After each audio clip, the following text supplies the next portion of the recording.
Yes, I'm 14-3 with my NBA picks. Fire went 9-1 on Monday night. Opto is 18-5 overall. And here I am doing a Thursday night football video. And you know why? Because it's Tuesday. And every single Tuesday the rest of the year, you'll have this Thursday night football video. Do not worry, my friends.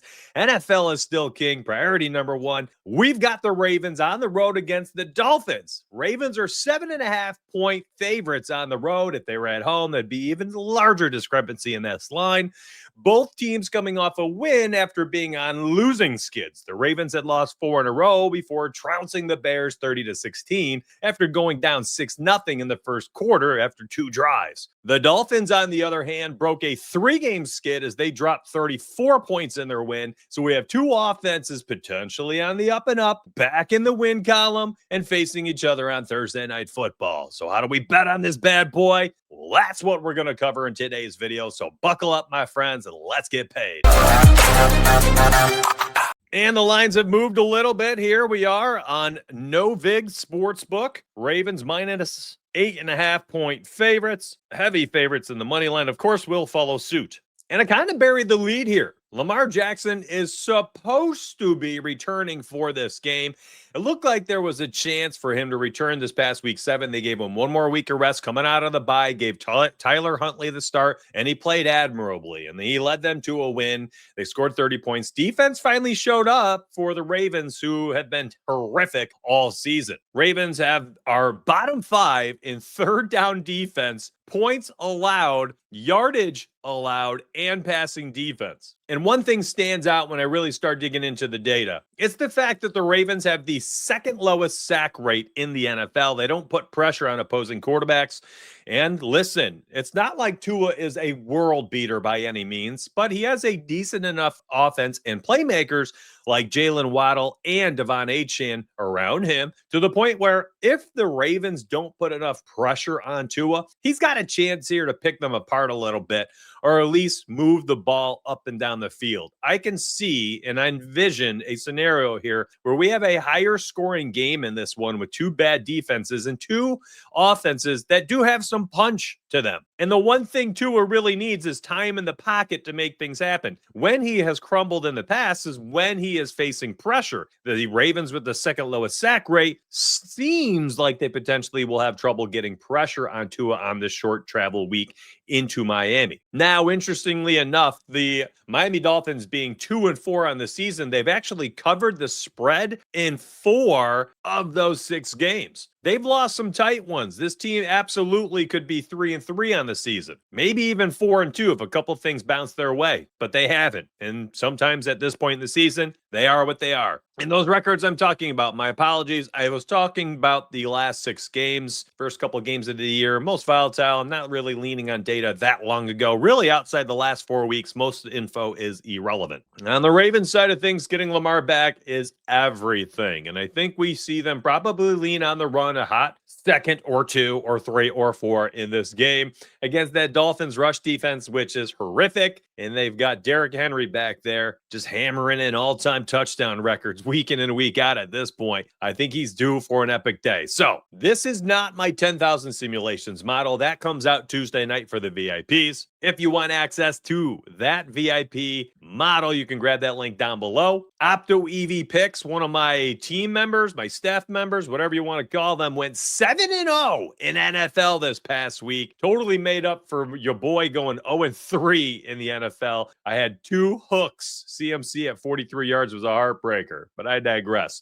Opto EV Picks went 7-0. You can get access to his NFL picks, my whole team's picks. Fire 9-1 last night, a 32-8 combined record from Opto and me for NBA. The top 5 NBA moneyline model picks last night swept 5-0. The officials went 3-1. There's lots of ways to win. The VIP link is right there. Now, again, here's the lines we're working with. This is not the 10,000 simulations model, but here is how I envision this game going. Give me the Ravens to win this game on the road. I will take the Dolphins to cover. And as usual, I think the totals are an absolute crapshoot. Good luck figuring out what happens here. I can never get this right, but I do think there's a chance here that both offenses can show up. simply because we get the Lamar Jackson effect. And then on the flip side of things, if they can't get pressure on Tua and he has a chance to move the ball down the field, I think they can score some points too, which negates the under 50.5. But again, those were not my money line picks. If you want to use them over there on Novig, by all means, use code DONUTS, DONUTS. You can play straight picks over there all day. Now, let's get into the player props. I know a lot of you show up for those.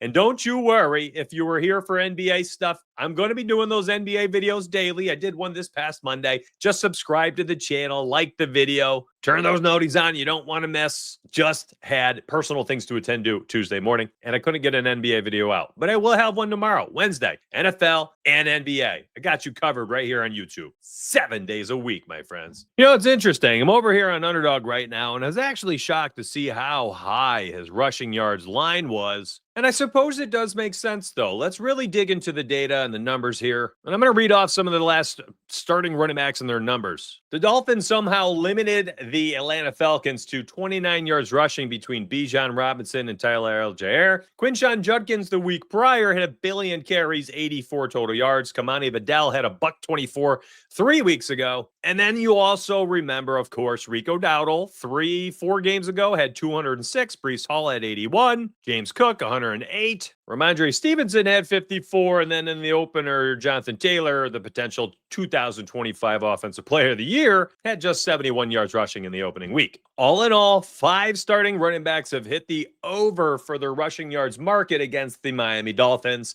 And I think there's a chance here with the threat of Lamar being back, and you got to think he's chomping at that bit, and the team is ready for him to come back, that this is one of those games we finally see, the defense respecting the pass, which they haven't been doing for 5 weeks. And there's a chance here for Derrick Henry to bust a long run. Since that KC game, that injury for Lamar, the 3 longest runs for Derrick Henry, 7 yards, 12 yards, and 10 yards. Miserable. To put it in perspective, 19 games last season, he had run for 20-plus yard rushes in 14 of 19 games. In the 3 full healthy games with Patrick Mahomes, he had hit the over twice with 49-yard carry and a 28-yard carry. And then the game against the Chiefs, where Lamar left halfway through the third quarter and they were down by like 20 points, he had only had a 14-yard carry. So there's 2 angles here. You can believe that Derrick Henry is going to pop off against a defense that's allowed multiple 100 and even a 200-yard rusher this season, or you can hinge on the fact that, hey, while he might not go nuclear, maybe the Dolphins have turned a corner defensively. I don't know if I believe that. You could run out the higher than 19.5 longest rush in hopes that we get much of the same Derrick Henry and same Ravens offense that we had in 2024 in 14 of 19 games and 2 of 3, or I guess you could call it 2 of 4 with Patrick Mahomes halfway through the third quarter in game 4, where he had Derrick Henry being a 20-plus yard rush or longer in the majority of the games. Interestingly enough, though, I will say this. The first half rushing yards, shocked to see this, that he's actually quite the slow starter. And you go back to last season, you look at his first quarter, and then you look at his first half, you look at this season's data, and it's very hit or miss of him clearing these numbers. He's just a guy who, when the Ravens are playing with a lead, he gets a lot more carries, and he has an opportunity to just pop off. In fact, he actually averages more carries in the second half than in the first half. And in the first quarters, especially in these spots where he's on the road, he averages around 5 carries per first quarter on the road over the last 12 away games. And in fact, in all the games that I'm looking at, this is last season and this season's away games with the Baltimore Ravens, not previous years or anything like that. And he actually had hit the under in his first quarter rushing yards prop in about 75% of his games. There's interesting data here, and I'm not entirely sure what to do with all of it, but I want to give you this information and insight and research analysis so you can make your own informed decisions. People ask me sometimes, what's the point of this YouTube video versus the VIP? Well, my goal here on the YouTube videos is to be here for you Monday through Sunday. You get 3 live shows per week. You get 4 or 5 long form videos. You get 4 or 5 short form videos. Now that's going to be doubled since we have NBA and NFL. So I provide you a lot of information and insight so that you can go make your informed decisions. Go out there and hopefully become a profitable bettor. Now, if you're somebody who's like, yeah, that's cool. I like doing that. I like the shows. They're fun to watch. I like getting the extra info. But honestly, I'm very busy. Sometimes I just need some picks.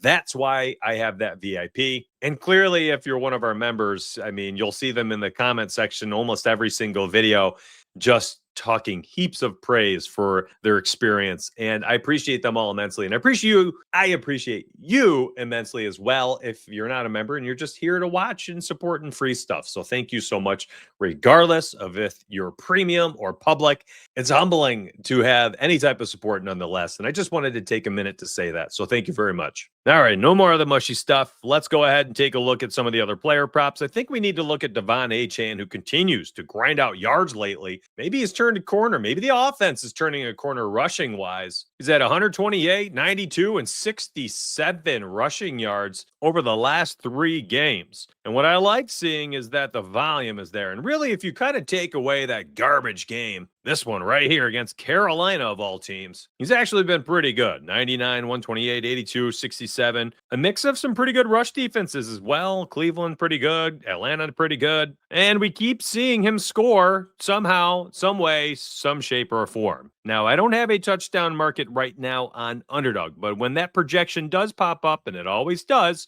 I'm telling you right now, that's my first play that I would look at for Devon Achane. So I want to put that out there for you right now. Interestingly enough here, as much as a explosive player he is, and as good as he's been over the years with 2 under center, catching the football and catching touchdowns, he's only cleared 30.5 receiving yards 1 time this season. Kind of wild. So maybe lower than 30.5 is an interesting play. But then again, if they're playing from behind and they throw the ball a lot more in that game, maybe that's a scary play in and of itself. I think I probably just stay with the touchdowns only for Devon Achane, and I avoid everything else. All right, Lamar Jackson is back. Let's talk about him. What do we do? Well, I don't think it's an easy spot. There's no doubt about that. How do we lean on information from games in the past? How do we project them coming off an injury? The hamstring is a big deal for a running quarterback, someone whose mobility is the reason why he has been an MVP and probably wins another at some point in his career. At least he threatens to, my friends.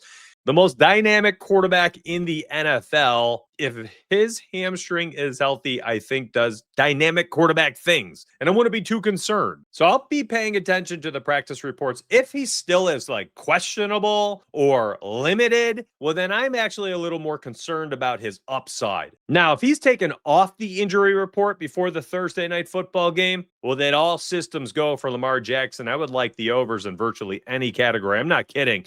When we're talking about like passing yards, longest pass, passing touchdowns, 2+ was free for a long time. And maybe you can hesitate on the rushing yards. But again, if he's off the injury report with how kid gloves they approach this situation, if he's off the injury report, I fully expect him to be fine, to tuck it, to run it, to make plays, put together a highlight reel. I think regardless of full health or not, one spot that is interesting to me is the 37.5 longest completion. This is a number that Lamar hits often because he extends plays. Defenses cannot stay with these guys for 10 seconds as he's running around making people look foolish. And because of that, he's constantly hitting the over with this mark. He's got guys like Bateman and Flowers and any random player gets down the field, and he can find him in stride when he's got 8 seconds to throw the football. Last season, he hit the over in 14 of 19 games. This season, he had hit the over in all 3 of 3 heading into the Chiefs game. And again, didn't get to play the full Chiefs game, hit the under in that one. But who knows what he would have done? They were down by 3 touchdowns with like 8 minutes left in the third. If he was in for the final 23 minutes of the game or however many minutes it was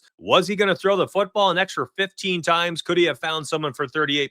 We'll never know. But the data from the first several games of the year, nearly identical to last season. So that play right there is one of my favorite. In fact, I think it might be my favorite out of Lamar, regardless of health. Now, again, similar to Devon Achane, if the higher than 1.5 passing touchdowns pops up, I'll take that first. 2 is going to be a tough one to target this week. He's been so volatile and so erratic. I mean, he went from throwing 3 interceptions against the Chargers, then 3 interceptions against the Browns, to no interceptions against Atlanta this past week and threw for 4 touchdowns. How the heck can you figure out Tua? It hasn't really mattered about the opponent, home, away, primetime, daytime, slight overcast. It's all been irrelevant. Who the heck knows? I don't know how you bet on them. There's probably a good angle to be found. I haven't found it as of Tuesday morning. If I do, of course, I'll share that information when I do. But good luck on Tua. My first indication is that the 32 and a half pass attempts has been under in virtually all the games, but I think one or two this year, and often not even close. But if this does end up being a shootout, if the Ravens are playing with a lead, maybe his pass attempt volume does climb a bit. But again, I don't know if I can lean on it. As scary as it is, the 2.5 rushing yards seems to be the best play on the board as far as what he's done this year. He's actually hit the over in 6 of the 8 games this season. He doesn't run very often, 1.5 rush attempts per game. But when he does, he's pretty much solid to pick up 3 or 4 yards. But sheesh, it's going to be sweaty because it's going to be one carry out of their entire day. And hopefully he gets your 3 yards for you. Again, there's probably better bets to place. Now, what do we do with all these different players? There's a lot of different players to look at this week, and I'm kind of going to burn through them. I think it's quite early to be betting on some of these props. We'll look at Zay Flowers first. I think he's been affected the most this season without having Lamar Jackson. He is one of those guys that absolutely pops off when Lamar's around with those downfield passes. He also is one of those guys that makes plays on the run, extended plays from Lamar, who, they can't sack. And the 68.5 receiving yards just seems kind of low. That right there is probably my favorite line for him out of all the different plays. It just seems too low. Mark Andrews here, boy, has he had a volatile season. Seems to be turning a corner a little bit. Isaiah Likely has actually cut into his playing time, and he's no longer a lock and load play in any way, shape, or form for anything. Isaiah Likely, I had just mentioned, stealing snaps. He's up to about a 60% snap rate average. And that is not equated to much. The targets just aren't there. Neither are the volume of receptions and yards. But I think things could change this week.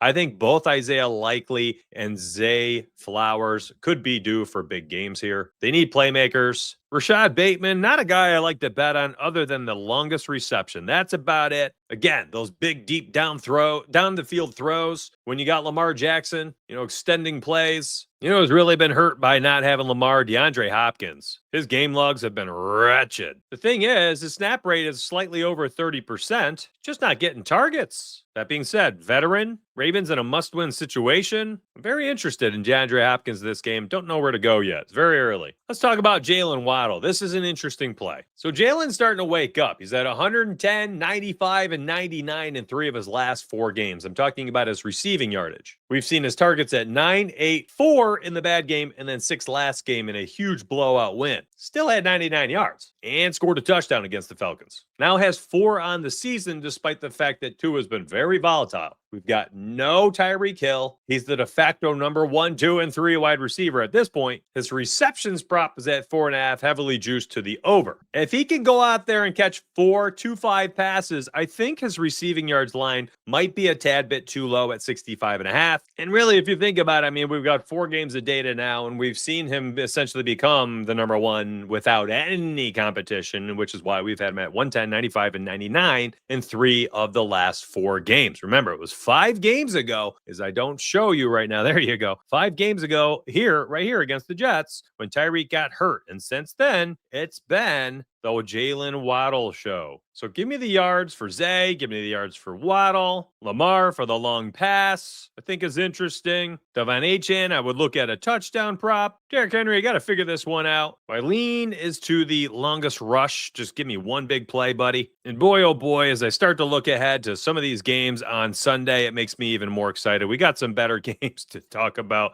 Some better bets to make. I do hope that you did enjoy today's show. I tried to be as informational and insightful as I could be.